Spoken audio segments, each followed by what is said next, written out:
Tribuna Cast. Olá, seja bem-vinda e bem-vindo a mais um episódio do Tribuna Cast, o podcast da Rede Tribuna de Comunicação e da Rádio Transamérica Juiz de Fora. Eu sou Cris Rubner, jornalista, e hoje o nosso tema, gente, é tão necessário quanto pouco falado. É a relação entre o nosso cérebro e a tão temida menopausa. Pois é.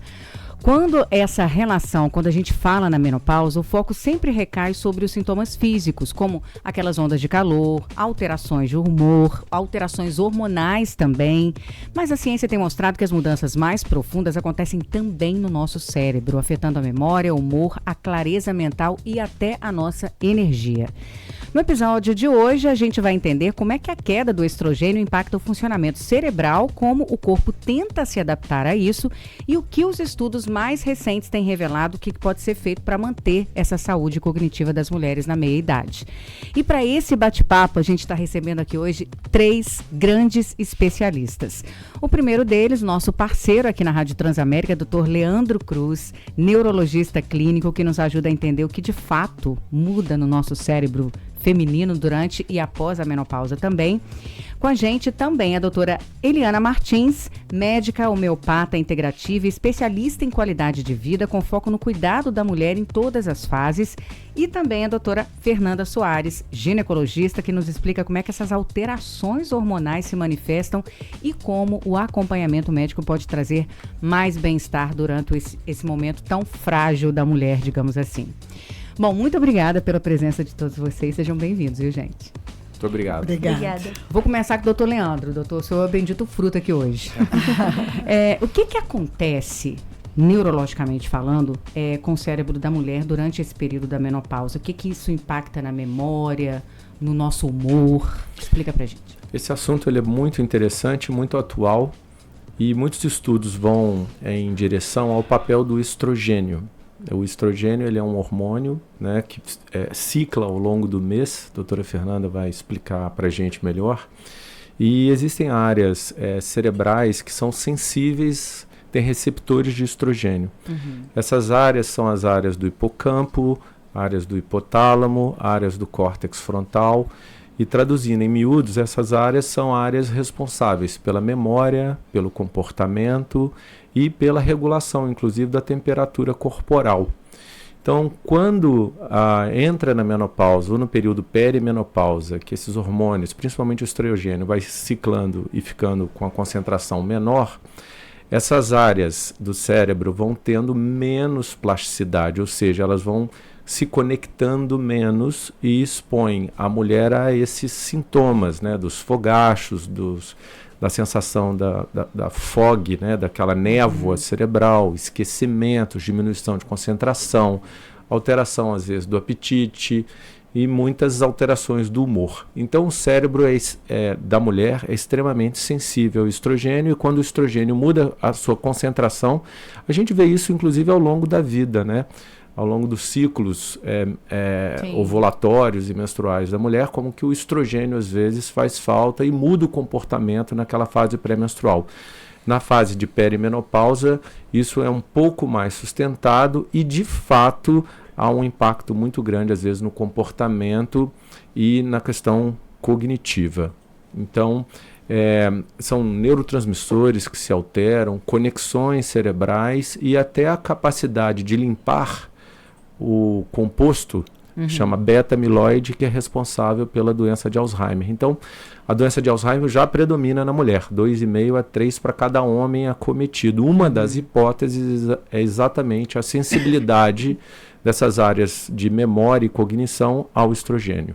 E qual exame hoje a gente pode identificar, talvez pelo exame de sangue, que o estrogênio, a quantidade de estrogênio no corpo da mulher, ou eu estou fazendo pergunta sem cabimento? Porque pelo exame de sangue a gente vê se tem algum desnível em relação ao hormônio. Sim, não é o único exame, depois a doutora vai aprofundar nesse assunto, né? Existem outros hormônios que flutuam, mas da sensibilidade cerebral é mais o estrogênio. E frequentemente os exames são solicitados a partir do impacto clínico, né? Ciclos de amenorreia, né? Ou mesmo as alterações cognitivas, sintomas que vão aparecendo. a médica ou a própria mulher suspeita que está nesse estágio perimenopausa, e aí os exames vão contribuir para esse raciocínio clínico, diagnóstico, de saber se realmente a fase é essa ou se existem outras causas associadas que podem estar levando aos mesmos sintomas na mesma faixa etária. Entendi. Eu vou na doutora Fernanda, mas antes eu tenho uma pergunta para a doutora Eliana. É aquela chamada névoa mental. Muita gente conhece o termo, mas também nem todo mundo sabe o que significa. Ele é um dos sintomas mais relatados pelas mulheres nesse momento da menopausa. Quais estratégias integrativas podem ajudar a lidar com essa névoa mental? Bom, em primeiro lugar, é muito importante, dentro do ponto de vista psicológico da mulher, quando entra na menopausa, há um tabu e uma crença muito grande em relação a isso, como se a menopausa fosse o fim da vida, fosse o fim da feminilidade, o envelhecimento, reta final da vida. Assim como na puberdade é alegria, maternidade, começo de vida, a maternidade, a menopausa é como se fosse um final.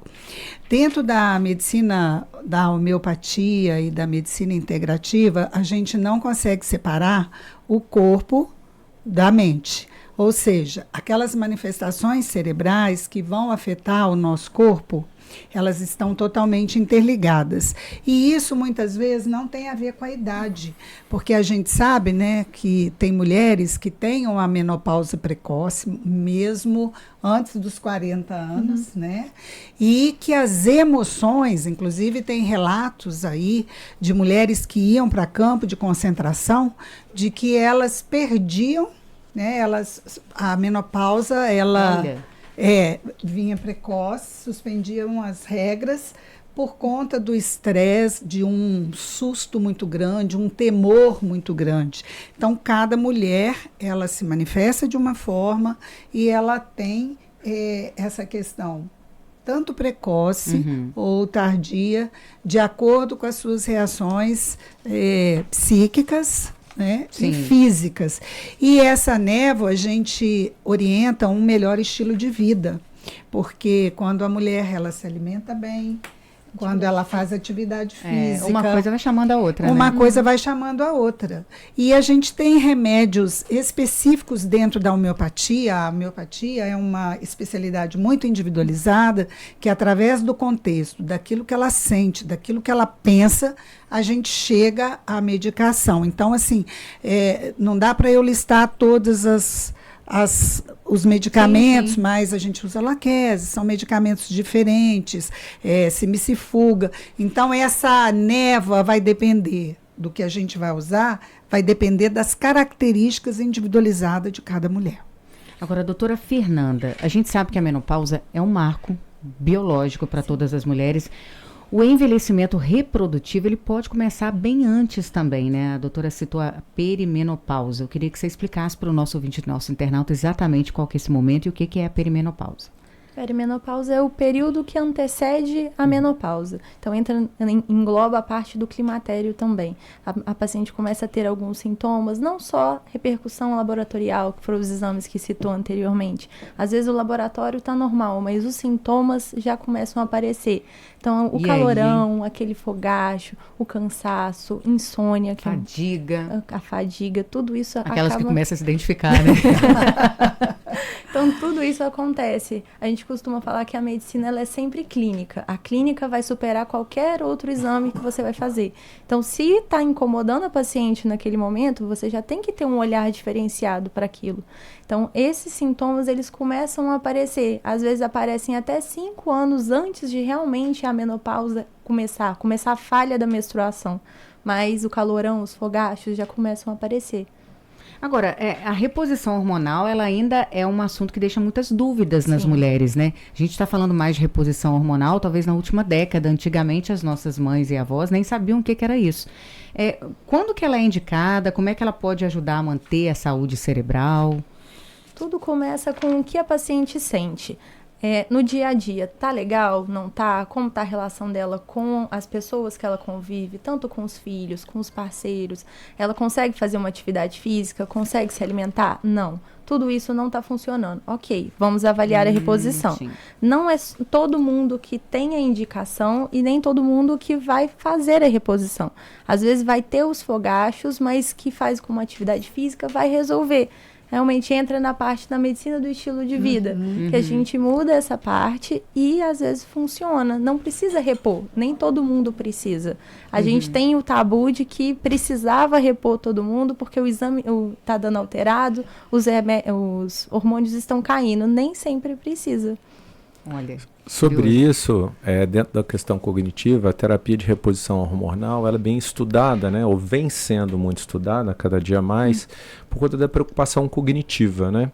Então a gente sabe, por exemplo, que a demência, a doença de Alzheimer, não é só uma doença, não é vista mais só como uma doença neurodegenerativa, ela tem uma questão inflamatória e áreas sensíveis a hormônios, como a gente citou anteriormente, podem desempenhar algum tipo de papel.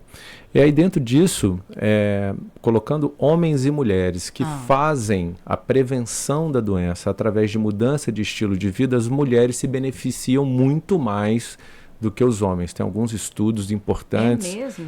Bem interessantes, bem configurados, longitudinais, muitos anos acompanhando, chama FIN, o estudo foi finlandês, envolveu mais de 5.000 mulheres e as mulheres que se dedicaram à mudança do estilo de vida, fazendo atividade física, cuidando da alimentação, sono melhor, tiveram muito menor chance de desenvolver a demência do tipo Alzheimer ou a fizeram muito mais tardiamente. Esse é um ponto interessante. O homem responde menos. Não é para não fazer, mas responde menos. A outra questão interessante é que a terapia de reposição hormonal ela tem uma janela de efeito no que diz respeito à proteção cognitiva. Então, tem alguns estudos mostrando que quando ela é mais precoce, ela funciona bem na prevenção, mas se ela é iniciada tardiamente, parece que aumenta a chance de desenvolvimento da demência. Parece uma incoerência, mas são estudos publicados e vale a pena a gente ter em mente, uma vez que for indicado, né, como a Fernanda colocou, essas pacientes tenham uma janela para o início da terapia de reposição hormonal com as cautelas todas recomendadas pelas especialistas no assunto. Fica à vontade. Pode falar. Não, eu achei interessante essa colocação do estilo de vida, porque as pessoas ficam achando que tudo tem a ver com a genética, né? Com os antecedentes familiares. E, na verdade, hoje, os estudos mostram que o que a gente pega da genética é muito menor do que o estilo de vida. Hoje, o meio biopsicossocial, ele interfere demais nessas questões da menopausa, do climatério, essa questão das escolhas que a gente faz no nosso dia a dia, o que a gente vai comer, o que a gente vai fazer, os nossos pensamentos, tudo isso interfere nessas mudanças de ciclo de vida. E a gente estava conversando ali fora sobre isso, né, Fernanda? A gente viu que o quanto que o estilo de vida, o quanto que a mudança de comportamento vai interferir na saúde dessa mulher. E eu acho também que as mulheres, principalmente as mulheres atuais, né, vamos botar 10 anos para cá, elas despertaram para a importância de ter esse estilo de vida mais saudável, com prática de exercício físico, independente da modalidade esportiva que ela pratique ou que seja frequentar a academia.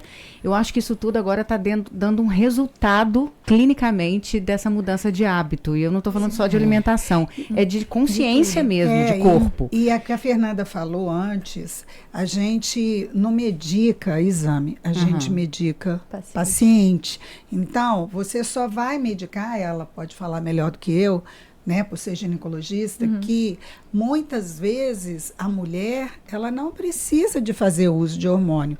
E é onde a minha especialidade entra também, né, quando a mulher não pode fazer a reposição hormonal com hormônio mesmo, né? E o que seria um empecilho, por exemplo, para essa mulher? Então, por exemplo, uma embolia pulmonar, né?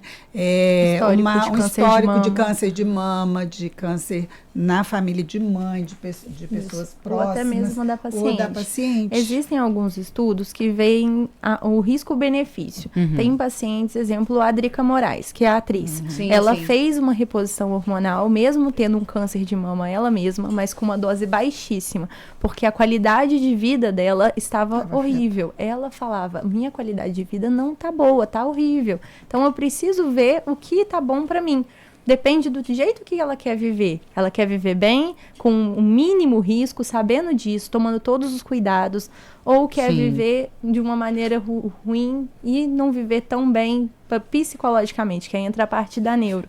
O psicológico afeta demais. Entra a parte da insônia, aí tem uma má relação com o marido. A maioria tem filhos na adolescência ou saindo de casa, na faixa dos 40, 50 anos. Então já tem o síndrome do ninho vazio, aí o filho na adolescência, aquela toda questão, o marido que às vezes não entende o momento, então o psicológico fica afetado. Então não necessariamente a parte hormonal, a parte da neuro, um psicólogo, uma atividade física, já resolveria muito mais e a família abraçar isso do que realmente só o remédio hormonal.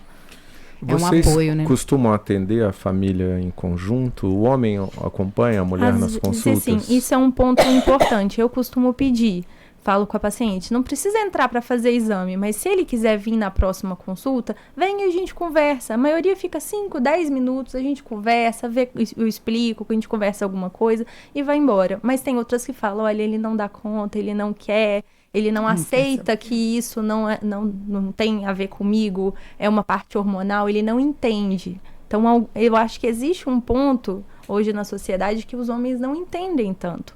Então, eu acho que essa é a parte ruim para a paciente, porque ela fica perdida, ela não fica tem uma sozinha, sem rede de apoio, né? E ela se sentir acolhida é fundamental, né? É fundamental. Eu vou até fazer uma pergunta para o doutor Leandro em relação a sua cabeça é seu guia, porque a mente tem um poder absurdo mesmo. Agora, muitas vezes a mulher não aceita tá passando por esse momento, e às vezes o companheiro é que fala, cara, você tem que fazer, você tem que ir lá. E às vezes é o contrário, né? Porque é um momento muito delicado, que é o que a doutora Eliana falou. Às vezes a menopausa vem pra mulher como, tipo, não tô sendo mais produtiva, não tô sendo mais atraente, não tô... Aí vem a perda de libido, até porque a menopausa, ela traz um ganho de peso, né? Ela traz modificação na mama, ela traz modificação, é onde começa, às vezes, os problemas arteriais, aí vem a celulite, né? O depósito de gordura em locais inadequados que chegam a mulher, ela acha que ela está deformada. Ela pinta um quadro dela, ela não entende muitas vezes que ela perdeu foi a fertilidade. Sim, acho que perdeu a feminilidade. A feminilidade. Ela continua sendo mulher, ela continua bonita, ela vai ter fases diferentes da vida dela. Não é? Sim. Mas a vida não acabou. Desculpa. Não, pode falar. Acaba que é um ciclo vicioso, porque ela não se sente bonita, aí ela não tem o desejo do marido, aí ela não sai de casa, ela não tem vontade de se arrumar. Ela se isola, né? Vira uma compulsão, às vezes, por alguma coisa, ou alimentar, ou por alguma coisa que faz ela procura uma válvula de escape. Exato. Hoje em dia é muito comum a compulsão alimentar durante a menopausa, porque é muito mais fácil abrir um saquinho, pedir uma pizza, alguma coisa, do que cozinhar. Porque às vezes o marido não quer dar atenção, que ela tá chorosa, tá com calor, tá reclamando, ele não dá atenção, ou a pessoal em casa não entende, ela pede alguma coisa, come alguma coisa que seja mais gordurosa, ela engorda. Então isso vai virando um ciclo, que ela não consegue sair daquilo ali sem uma ajuda, às vezes. Agora, doutor Leandro, você falou sobre o estrogênio, a questão inicial nossa do cérebro da mulher durante a menopausa. Como que a gente pode identificar quando essas mudanças são naturais e quando elas podem indicar algum transtorno neurológico? Às vezes é difícil, né? Cabe um diagnóstico diferencial bem amplo. Quando há uma queda do desempenho cognitivo ou das atividades de multitarefa ou de atenção ou da capacidade de leitura ou laboral, foco, queda do desempenho físico, deve-se fazer um diagnóstico diferencial importante. A menopausa é uma das possibilidades. Outras possibilidades são carências de vitamina B12, anemia, alteração de ferro, alteração da tireoide, apneia do sono, depressão. Então, o diagnóstico diferencial ele é muito amplo. Às vezes é difícil, né? Mesmo porque, como foi colocado, os sintomas dos ciclos menstruais às vezes podem ser mais tardios do que exatamente os sintomas cognitivos e o fogacho. Então, cabe o diagnóstico diferencial através de exames complementares, tratamentos para ver, inclusive, a resposta clínica frente à possibilidade de ser a menopausa ou outro distúrbio associado, mas na faixa etária de menopausa propriamente dito, é muito raro demência como causa de esquecimento. Raríssimo. Existe sempre a necessidade de excluir outras possibilidades e é importante ter em mente que a intervenção clínica, quando indicada, pode trazer uma boa resposta. E não é só na questão cognitiva que a menopausa altera a neurologia, como foi colocado, a questão da alteração do metabolismo aumenta muito a possibilidade de AVC, né? O número de pacientes que fazem infarto e AVC aumenta na menopausa, né? Antes da menopausa é muito maior o número em homens. Depois na menopausa se iguala e em algumas regiões o número de mulheres que passam a ter doença vascular cerebral chegam a ser até maiores que o número de homens, AVC. E a questão da enxaqueca também. Ai, a enxaqueca é cruel, né, gente? A enxaqueca, ela inicia-se nos primeiros ciclos menstruais. Antes, crianças, meninos e meninas têm enxaqueca 1:1. Quando a mulher inicia os seus ciclos hormonais, vai para 3:1, ou seja, o papel do estrogênio também na enxaqueca.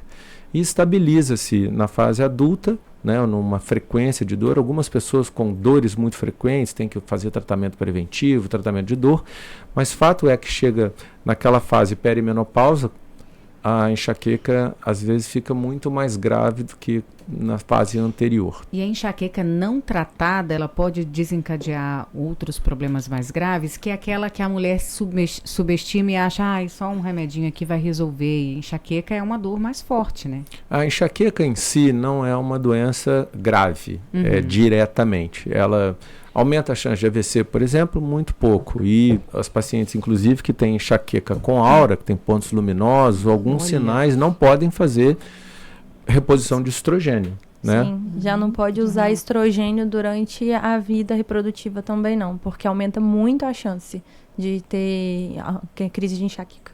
Então, os pacientes com enxaqueca com aura não podem fazer reposição de estrogênio a vida toda, né? Tem que fazer outro tipo de tratamento, outro tipo de abordagem, inclusive, da própria enxaqueca.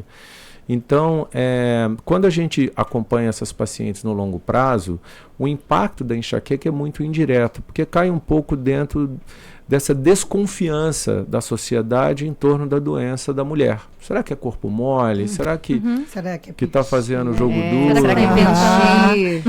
Isso é muito comum. Então, muito frequentemente, as portadoras de enxaqueca, elas são verdadeiras heroínas, porque muito frequentemente escondem a própria doença, né? Inclusive. Tem um monte de trabalho mostrando isso. O que está acontecendo? Não é nada, não, estou um pouco chateado. Não, é uma baita crise de enxaqueca acontecendo, só que não quer falar que está com dor de cabeça novamente, para não gerar uma desconfiança a respeito desse assunto.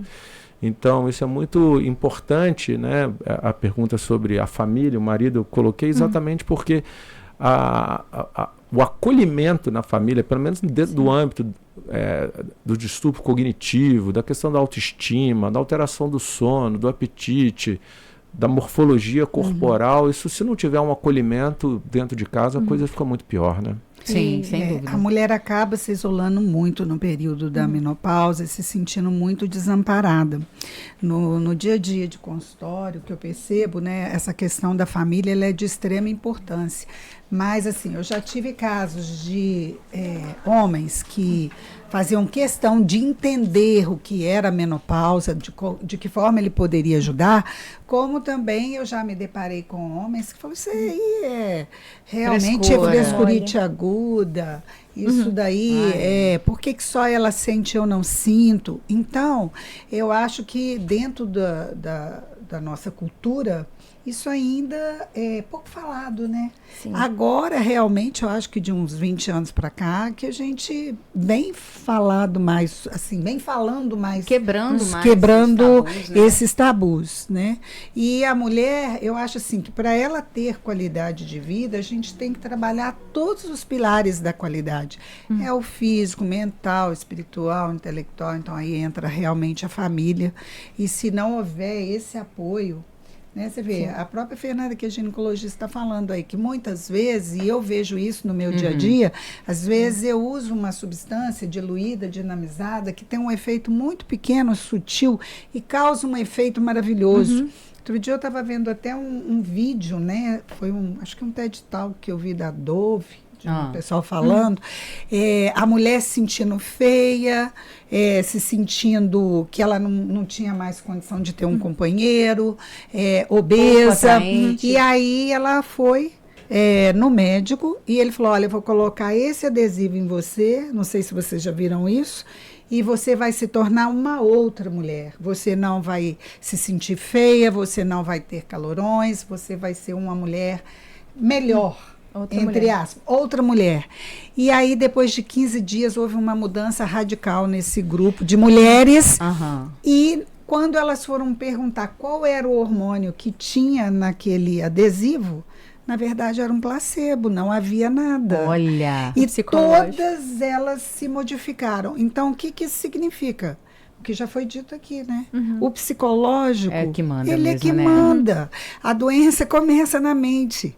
Então, menopausa não é doença. É um estado fisiológico que todas as mulheres vão passar e que a gente deve ver isso com bons olhos, porque nem todas chegam na menopausa, né? Sim. Morrem antes. Agora, então, é fundamental olhar isso de frente. Sim, não, feliz. Com certeza. Sempre desmistificar esses tabus que cercam esse tema, né? Com certeza. Doutora Fernanda, hoje, principalmente para as mulheres que estão nos ouvindo e nos assistindo pelo YouTube da Tribuna de Minas também, no podcast, qual que é a faixa etária hoje de uma mulher que vai falar assim, olha, ela entrou na menopausa? Não tem idade certa. Existe a falência ovariana precoce, mas normalmente é 30 a 40 anos depois da primeira menstruação. Então tem aquela menina que vai menstruar com 10 anos, hoje está tendo uma menstruação mais precoce, mas também vai ter aquela que vai menstruar com 16. E tá tudo bem, acompanhando, fazendo acompanhamento com o pediatra e com o ginecologista, tá tudo certo, e menstruou um pouquinho mais tarde. Então, 40 anos depois, seria mais por volta dos 50, 50 anos. Não tem idade certa, seria esse período. E qual que é a duração de um período de pré-menopausa? Então, o menopausa é o final, seria o climatério. O climatério de antes, mais ou menos 5, 10 anos antes. Que começa, até 10 anos. A janela para a gente fazer a reposição hormonal são de 10 anos depois da menopausa. Depois da última menstruação, são 10 anos para a gente repor algum remédio. E isso é muito importante, que a gente estava até conversando. Que muita gente chega lá com 8, 9 anos com algum sintoma que já está vindo há muito tempo e já parou de menstruar. Então, acaba que a gente não vê benefício. Às vezes, a mudança do estilo de vida realmente faz uma diferença muito maior do que você colocar um estrogênio que vai piorar tanto a parte cognitiva quanto alguma lesão que tenha no seio, alguma coisa assim. Não, só para complementar, porque na fase de perimenopausa existe essa queda do desempenho cognitivo, mas muitas mulheres experimentam uma reversão dessa queda, dessa névoa cerebral, a queda da concentração, na menopausa propriamente dita. Então, existem mulheres que experimentam a piora muito grande no período de perimenopausa, quando os hormônios se estabilizam, mesmo que sejam em níveis mais baixos, há um ganho cognitivo novamente. Nem tudo vai sendo perdido lento e progressivamente. Então, você tem essa fase de transição ali, que parece que é mais complexa do ponto de vista neurocognitivo, mas depois, com a estabilização, muitas mulheres experimentam um ganho cognitivo novamente, só para lembrar desse aspecto. E dentro desse aspecto que você falou do cognitivo, a gente sabe também que outros hormônios costumam diminuir, principalmente se a mulher está estressada. A gente tem mesmo a questão da testosterona, né? Que a testosterona, ela diminui quando a mulher se torna mais autoconfiante, sabe o que ela quer. Ela mesmo tendo a baixa da testosterona, ela vai ter um aumento dela se ela estiver confiante. Sim. Porque o cortisol, ele interfere diretamente na testosterona. Então, se você está estressada, você aumenta o cortisol, você abaixa a testosterona, a autoconfiança da mulher diminui, e aí fica aquele ciclo vicioso e alterando a parte cognitiva, com esquecimento e memória e por aí vai, né? Muita coisa. Bom, a gente queria agradecer. Pena que o tempo é pouquinho, mas deu pra gente reforçar a importância aí do autocuidado, das mulheres se conscientizarem, né? Da gente quebrar esses tabus que norteiam todas as mulheres que se identificaram. E olha, você que é mulher ou convive com essa fase da sua vida, compartilhe esse episódio também. Ele pode ser um divisor de águas na forma de entender também esse processo da menopausa. Toda sexta-feira, às 8h15 da manhã, tem Tribuna Cast por aqui e a gente espera contar com a sua audiência. E olha, muito obrigada a todas vocês três. O Leandro aí, você saiu perfeitamente como bendito ao fruto, né, Leandro? Muito obrigado. Convidar os homens a compreender esse assunto também. Ajuda muito. Muito obrigada pela disponibilidade de vocês. Muito obrigada. Obrigada. Até a próxima. Até a próxima. Até. Tchau. Tribuna Cast.